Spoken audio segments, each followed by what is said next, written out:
The ballroom looked like it had been carved straight out of wealth itself. Crystal chandeliers hung from the ceiling like frozen stars, casting warm golden light over marble floors polished to a mirror shine.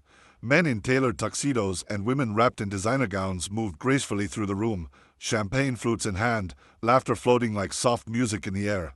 This wasn't just a party, it was an elite charity gala, the kind where invitations were rarer than diamonds and every guest arrived expecting to be seen, admired, and remembered. Names here carried weight, and status was the real currency. Cameras flashed near the entrance as luxury cars unloaded their passengers, each arrival more dramatic than the last. Then, almost unnoticed, a man stepped inside without fanfare. No photographers rushed forward. No whispers of excitement followed. He wore a simple black suit, well-fitted but unremarkable, no flashy watch, no designer logo screaming for attention. His hair was slightly longer than most men in the room, his beard neatly trimmed, his expression calm and observant. He paused for a moment at the entrance, scanning the hall as if grounding himself, then adjusted his jacket and walked in. To the crowd, he looked out of place, not because he didn't belong, but because he didn't try to belong. In a room filled with people desperate to be important, his quiet presence felt almost strange. As he moved through the crowd, conversations briefly paused and resumed just as quickly. A few guests glanced at him, brows furrowing in mild confusion. Was he staff? A driver? A last-minute plus one? His clothes were too clean to be staff, but too plain to be a guest, at least by their standards. A pair of businessmen near the bar leaned closer to each other, lowering their voices as they watched him pass. "Do you know who that is?" one asked. The other shrugged. "No idea. Maybe security messed up." A soft chuckle followed, dismissive and careless, before they turned back to discussing stock deals and offshore accounts. The man stopped near a long table decorated with silver trays and rare hors d'oeuvres. He picked up a glass of water instead of champagne and stood quietly, watching the room as if studying a painting. Around him, people boasted about acquisitions, whispered about rivals, and laughed too loudly at jokes that weren't funny. He noticed the small things, the nervous waiter whose hand shook slightly, the young musician adjusting his tie in the corner, the older woman sitting alone near the wall pretending to text on her phone.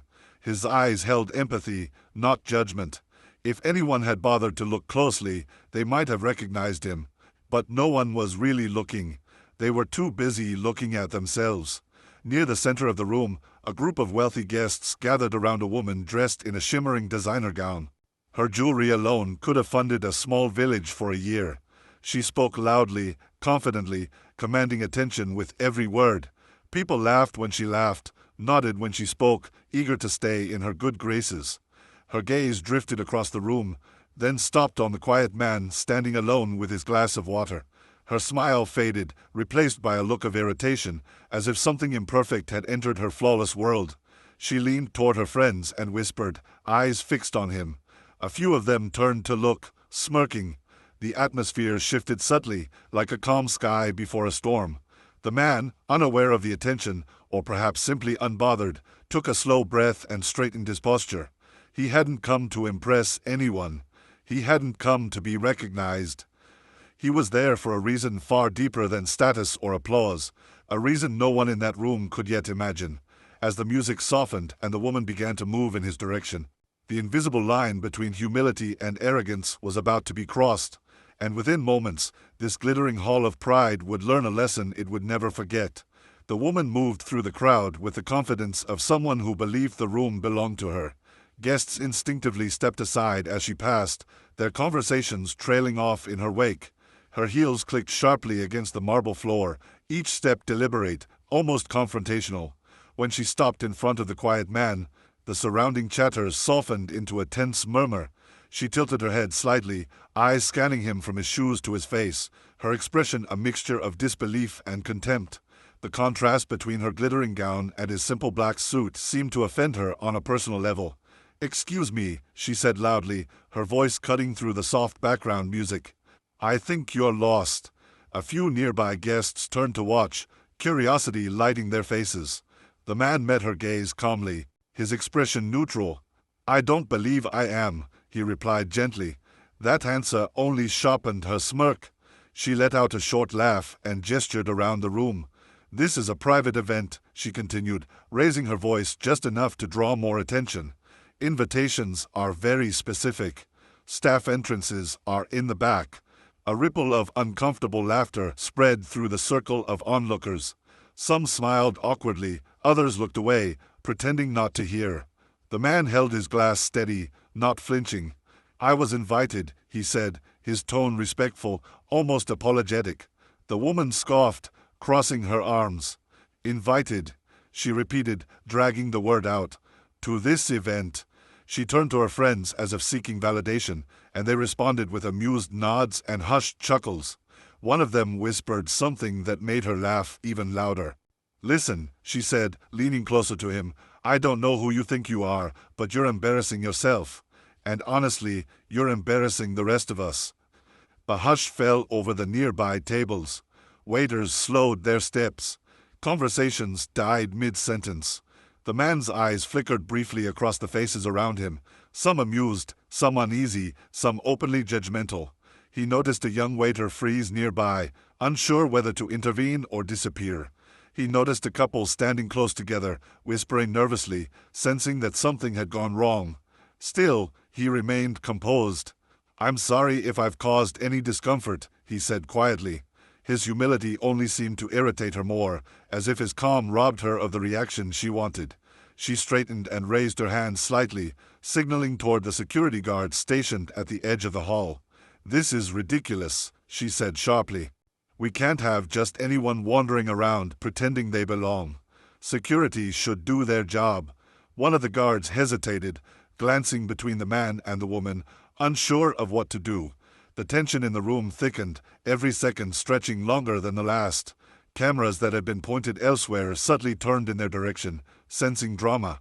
The man lowered his gaze for a moment, then looked back up, his expression steady. "If there's a problem," he said softly, "I can speak with the host." The woman laughed again, but this time there was an edge to it. "The host," she repeated mockingly. "You think the host knows you?" Her words landed like a slap. A few guests shifted uncomfortably, suddenly aware that they were witnesses to something ugly. The man said nothing. He simply nodded, as if accepting her judgment, and took a small step back, not in defeat, but in restraint. At that moment, the elegance of the gala felt hollow, its polished surface cracking to reveal something far less beautiful beneath. What no one realized was that the room was seconds away from falling completely silent, for a reason that would change everything. The silence that followed felt heavier than the music ever had. Guests who moments ago had been laughing freely now stood frozen, eyes darting between the woman and the quiet man as if watching a slow-moving collision. The woman folded her arms, clearly satisfied with the attention she had drawn. To her, this wasn't cruelty, it was order being restored. A luxury event had rules, visible and invisible, and she believed she was enforcing them. The man stood still, hands relaxed at his sides, his posture calm but dignified. He didn't look angry. He didn't look ashamed. He looked patient, as if he had learned long ago that storms pass whether you fight them or not. Security finally stepped forward. One of the guards, tall and broad-shouldered, cleared his throat. "Sir," he began carefully, his voice low but firm, "may I ask to see your invitation?" The request wasn't hostile, but it carried weight. Dozens of eyes locked onto the man, waiting. This was the moment people lived for, the moment someone was exposed, removed, embarrassed. The woman's lips curled into a confident smile. She leaned slightly toward her friends, whispering, "I knew it," loud enough for others to hear. The man reached into the inside pocket of his jacket, slowly, deliberately, and pulled out a simple envelope. Before he could open it, the woman waved her hand dismissively. "Oh, please," she said. "Anyone can grab an envelope. Look at him. He doesn't even look like he belongs here." A few guests nodded subtly, eager to align themselves with power. Others looked uncomfortable, sensing that this had gone too far. The guard hesitated, glancing at the woman, then back at the man. "Let him speak," someone murmured quietly from the back, though no one stepped forward to defend him openly. The man lowered the envelope without protest. "It's all right," he said softly to the guard. "I don't want to cause trouble." That single sentence shifted something in the room. His refusal to argue, to defend himself aggressively, made the scene feel less like justice and more like bullying. A young woman near the bar frowned, crossing her arms. An older man adjusted his glasses, studying the quiet guest more closely now. There was something familiar about him, something they couldn't quite place. But pride and momentum carried the moment forward. The woman seized it. "You see," she said sharply. "Even he knows he shouldn't be here." She turned to the guard again. "Please escort him out before the event starts. This is supposed to be a respectable evening." The guard nodded reluctantly and gestured toward the exit. The man took a step forward, then stopped. He turned his head slightly, not toward the woman, but toward the stage at the far end of the hall, where a microphone stood waiting beneath soft lights. The program for the evening lay open on nearby tables, but few people had bothered to read it. His eyes rested there for a brief moment, thoughtful, almost reflective. Then he looked back at the guard. "Before I leave," he said calmly, "may I have just a moment? The host asked me to wait." The woman laughed out loud, sharp and dismissive. "The host didn't ask you for anything," she snapped. That was when doubt began to creep in. Not loudly, not dramatically, quietly, like a crack forming in glass. A few guests exchanged glances. One man pulled out his phone and quickly scrolled, his brow furrowing. Another guest leaned closer, squinting at the quiet man's face under the chandelier light. The guard hesitated again, uncertain now. The woman noticed the shift and grew irritated. "Why are we still standing here?" she demanded. "Do your job." The man remained composed, his voice steady as he spoke one last time. "I understand," he said. "I'll wait."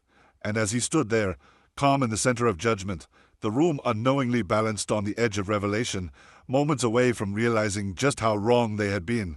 The soft hum of conversation returned only briefly before being cut off by a clear, confident voice echoing through the hall. "Ladies and gentlemen, may I have your attention, please?" Heads turned toward the stage as the host stepped into the light, microphone in hand. He was a well-known philanthropist, polished and respected, someone whose presence commanded immediate silence. The security guard paused mid-step, his hand hovering uncertainly in the air. The woman frowned, clearly annoyed at the interruption, while the quiet man shifted his gaze toward the stage, his expression unreadable.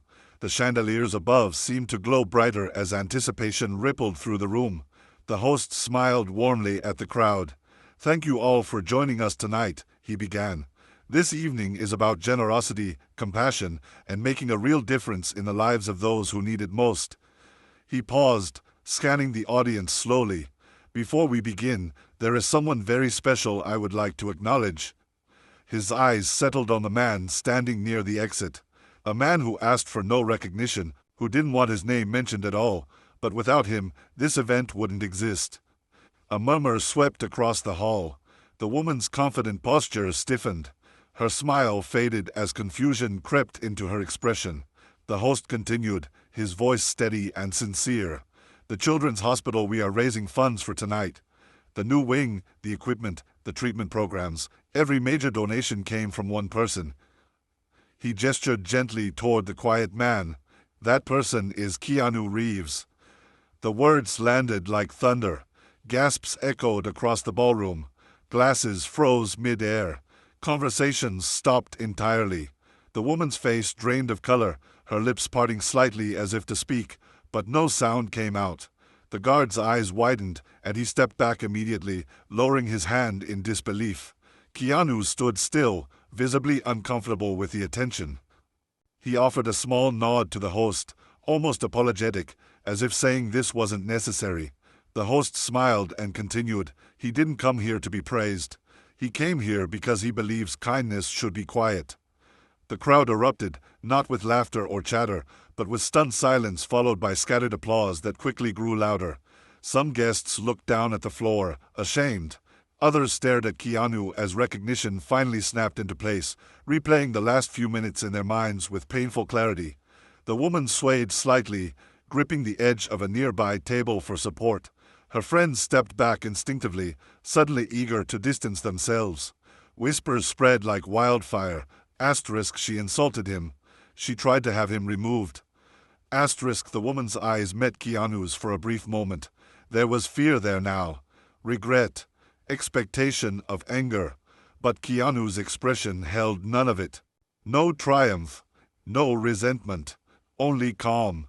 The host concluded, "Please join me in welcoming a man whose humility reminds us why we're here tonight." Applause filled the room, echoing off marble walls. And in that moment, everything changed. Not because of who he was, but because of who he chose to be. The applause slowly faded, leaving behind a charged silence that felt heavier than before. Guests shifted in place, unsure of what to do next, as if the room itself needed permission to breathe again. Keanu Reeves stood quietly, hands loosely folded, his gaze lowered for a moment before lifting to meet the crowd with calm humility. The host stepped aside, giving him the stage, but Keanu hesitated, clearly reluctant. When he finally took a few steps forward, it wasn't with the confidence of a celebrity, but with the careful grace of someone who understood the weight of words. "I'm really grateful you're all here," he said softly. "This night isn't about me. It's about helping people who need it more than we ever will." Across the room, the woman remained frozen. Her earlier arrogance had completely dissolved, replaced by a visible mix of shame and fear. She watched as people she once commanded attention from now avoided her gaze. One by one, guests drifted toward Keanu, offering quiet apologies, some for their words, others for their silence. He accepted each with a gentle nod, never making anyone feel smaller for their mistakes. When his eyes finally met the woman's again, she flinched, bracing herself for humiliation. Instead, he walked toward her, slowly, deliberately, until he stood just a few feet away. "I owe you an apology," she said, her voice trembling, barely above a whisper. The confidence that once defined her was gone. "I judged you. I humiliated you. I had no right." The surrounding guests leaned in subtly, waiting for the moment they thought was coming. The rebuke, the lesson delivered with sharp words. Keanu paused, considering her, then shook his head gently. "You don't owe me anything," he replied. "We all have moments we're not proud of. What matters is what we do after." Tears welled in her eyes, and she nodded, overwhelmed, as if a burden she hadn't realized she was carrying had suddenly been lifted. The evening continued, but the atmosphere had transformed completely. Conversations grew softer, more sincere. Laughter returned, this time without cruelty behind it. Donations increased rapidly as guests, moved by what they had witnessed, gave more generously than they had planned. Keanu spent most of the night in the background, speaking with staff, thanking volunteers, listening more than he talked. The young waiter he had noticed earlier approached him shyly. "Thank you," the waiter said, "for being kind." Keanu smiled. "Thank you for being here," he replied simply. It was clear to everyone that his humility wasn't an act, it was who he was. As the gala drew to a close, guests filed out under the glowing chandeliers, carrying more than just memories of a lavish night. They carried a lesson, one that couldn't be bought, worn, or displayed. Outside, the city lights shimmered, indifferent to status and wealth. Keanu stepped into the cool night air, unnoticed once again, just another man among many. Inside the ballroom, the woman stood alone for a moment, reflecting on the quiet strength she had underestimated. And long after the lights dimmed and the music stopped, the story of that night would live on, not as a tale of humiliation, but as a reminder that true power is revealed not in how loudly you speak, but in how gently you treat others.